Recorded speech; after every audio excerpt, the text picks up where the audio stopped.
Let's talk about the housing crisis that is actually happening in Australia and how it affects you as somebody that's moving into Australia or somebody that's transitioning or relocating to start living in Australia.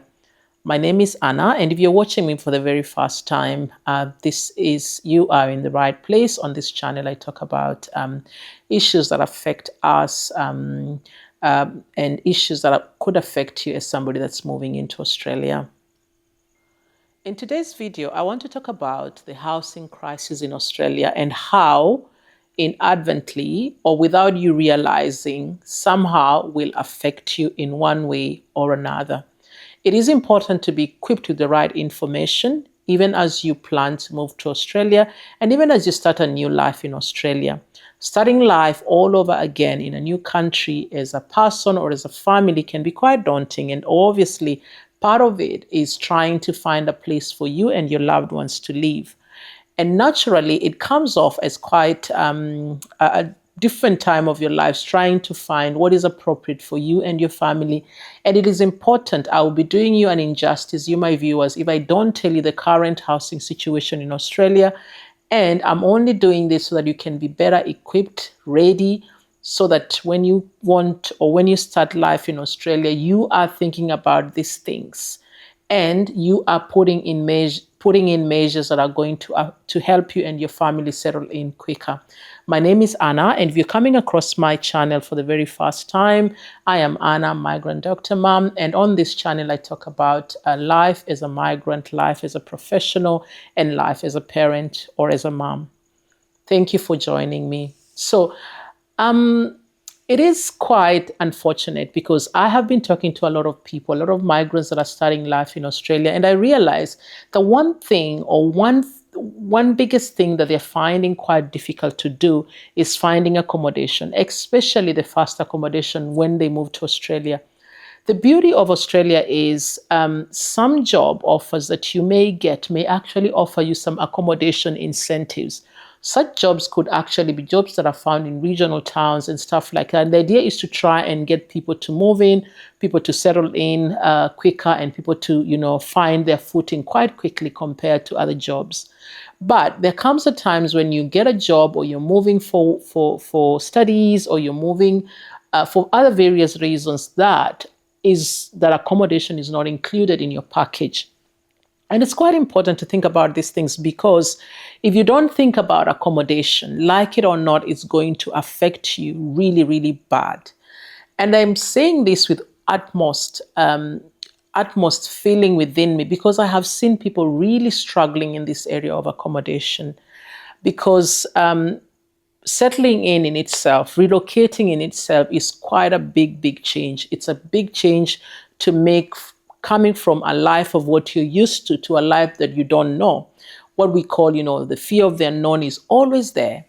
But to make things worse, sometimes the fact that someone has to struggle to get a house for themselves and their loved ones can add on to the pressures that are associated with moving and starting life abroad. So it is very, very important to understand that accommodation in Australia at the moment is in a big crisis. Okay, a lot of people going for house viewing, can be as many as 50 families coming in for just one viewing. And the situation is even worse if you're looking to live in an area that has a catchment for a school that is one of the leading schools in Western Australia. I lived in Kenya, in Africa. As long as you had money, you could access a rental. Okay? As long as you had money, you could buy a house, very simply. As long as you had the means, you could live wherever you wanted to live, and you could easily find a house within a couple of hours. The thing is quite different in Australia. The process of applying for a house in Australia starts off by you doing a couple of things. First and foremost, you need to get onto the platforms that are advertising for a rental. So you need to get to either domain, you need to get onto real estate, you need to get onto share.com, you need to get onto, either Airbnb, you need to get onto Facebook, and, you look for an accommodation.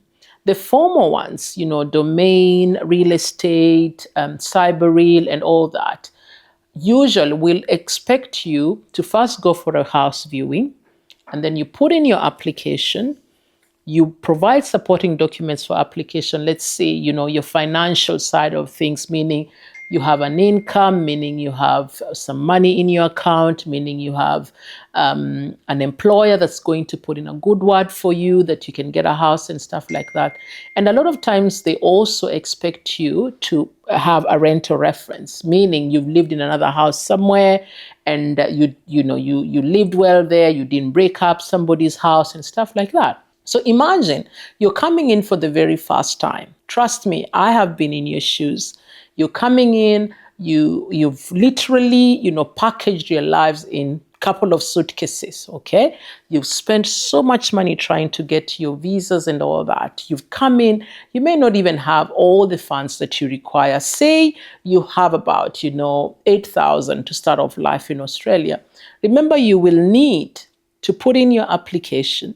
And then you need to wait for the owner of the house to go through the application and decide whether they want to give you the house. You need to await references to come through from the people that you put down as references, and they will be contacted on a lot of times. And then you need to wait for the decision to be made for you that you have been, granted the accommodation. And then if there are any things like, cleaning that needs to go in, maintenance that needs to go in, you need to wait for them to be ready for you to move in. As you can see, the process is not a one-day process, however quick you want it to be. Okay? So either you try and do this before you arrive through a proxy, or you come in ready to know that you will take a bit of a while before you get accommodation. The stress that I'm actually hearing from people is the fact that I am here, my loved ones are here, and I do not have accommodation. What do I do, Anna? And I really feel for such people, because as much as you want to help, there's a limit as to what you can help, because that's just the situation in Australia. The rental market is completely crazy at the moment. People are offering a lot more. Like a house has been put down for 650 Australian dollars a week. You'll find that some people actually offer more, 750. Yourself, you're thinking, wherever you come from, you'll try and apply and ask for a lower fee. But that's not the case. So it's very important to understand the process of applying for a house in Australia so that you do not limit yourself. I have always been asked a lot of times, and I get this question a lot, people asking me, should I come with my family or should I leave my family? And I always tell people it is at your discretion. You need to discuss that as a family to know what is best for you as a couple. But one thing I can say with utmost confidence is, if you are coming in as a family, acknowledge and realize the fact that getting a house may be even harder for you compared to if you are moving in as an individual. Why? Number one, you need to get a big house. Let's say for me, I have 3 kids. I will not get myself into a 2-bedroom house. No owner may allow me to move into a house with my 3 kids, with my 2 older kids and my little one, No, the other thing that may happen is I need to try and find a house in a school catchment area if I'm hoping to go to a public school. Or if I'm hoping to go to a school that's private, I need to try and position myself somewhere that's near the school, but at the same time near my workplace, because you don't want to travel for 30 minutes going to work, and you don't want your kids to travel for 40 minutes going to school. So you will realize moving in as a family has more responsibility, because you need to consider, are you driving? That's number one. Number two, how far is the accommodation to your school? How far is the accommodation to your workplace? If there's an emergency at school for your kids and you are at work, how much time will you take to cross over these 2 places? Okay. If you're a family, how many, sort of cars or means of transport will you have to be able to get to work and back and stuff like that? Some people actually think about the fact that, let me live along the train line, because I'll get onto a train and I will get to work and come back, without wasting a lot of times. Because if you live in an inner suburb and you don't have a car, a functional car, it's going to cost you so much to hop onto a bus. And it will cost you so much, not in terms of money, but in terms of time. And I always say time is an important resource. It costs you a lot of money, whereas it would take me to go to work using my car for 11 minutes. If I was to take a bus today, I will have to wait for a bus. I will have to go to the train station 20 to 30 minutes. I'll get onto the train, and when I alight, I have to get another bus and go to work.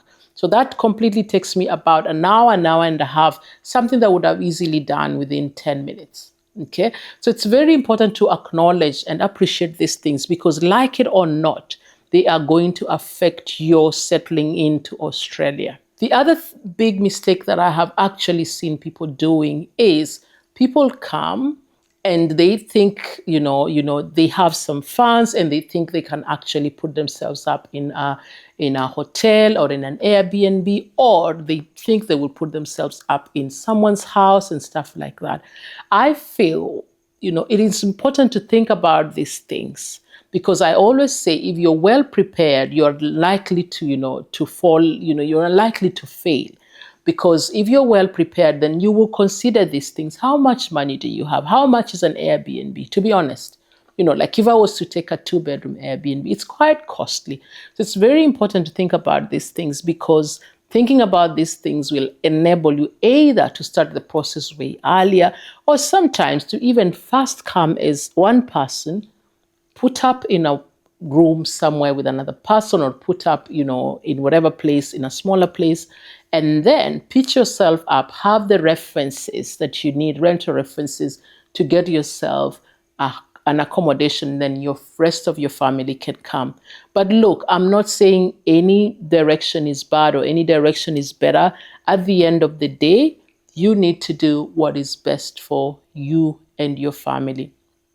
The other thing that I must say about, finding housing is, it can be a tedious process. It can be discouraging. People will send you, responses. I remember when we first found our very first house, and trust me, that time there wasn't any housing issues. There wasn't a crisis in housing when we first came to Australia in 2017. I remember, at that point in time where we were staying, then we started looking for accommodation just next to where we were staying. And we got a very nice house that we actually liked. I remember from that time, I think it was going for around 450. You can't get such a house now at that cost anyway. And, as much as it was above our budget, we actually put in the application, and we were hopeful we would get it in. You're thinking, oh, I'm a doctor. I have, I have the support. I have my job offer. I have something in my account to show and stuff like that. But even that, we did not get that house. Obviously, it was discouraging. I was upset and all that. I was like, I complained anyway. But cut story short, we were able to get another house in a different location that we actually liked. Okay.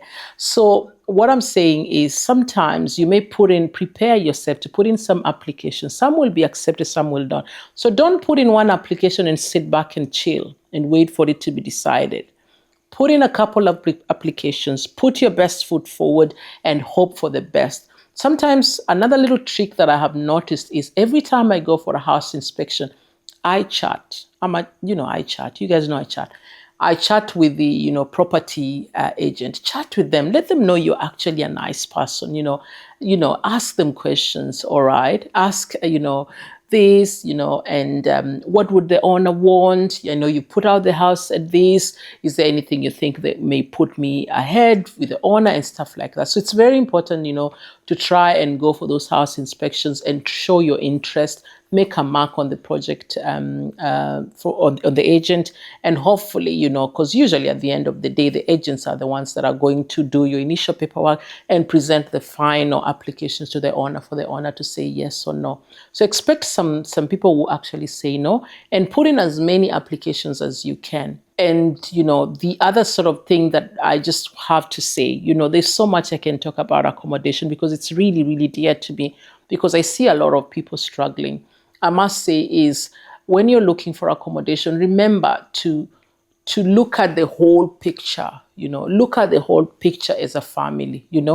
At the end of the day, we want to live next to people that we like. We want to live next to people who are our friends and stuff like that.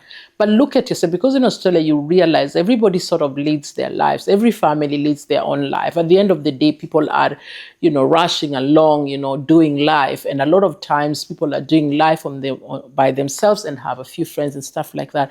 Pitch yourself in a way that is beneficial to you and your household. Pitch yourself in an environment that you want your kids to grow up in. Pitch yourself in a suburb that you will get the basic amenities that are important to you. Because what's important for my household may not be important to another person's household. So think and look and realize, what is that important thing that I am looking for, and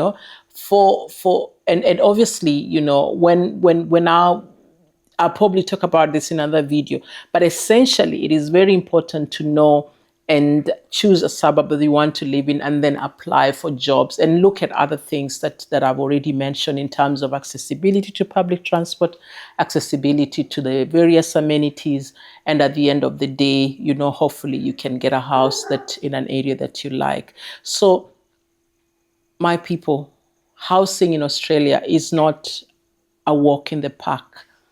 You've got to ensure that you are well prepared.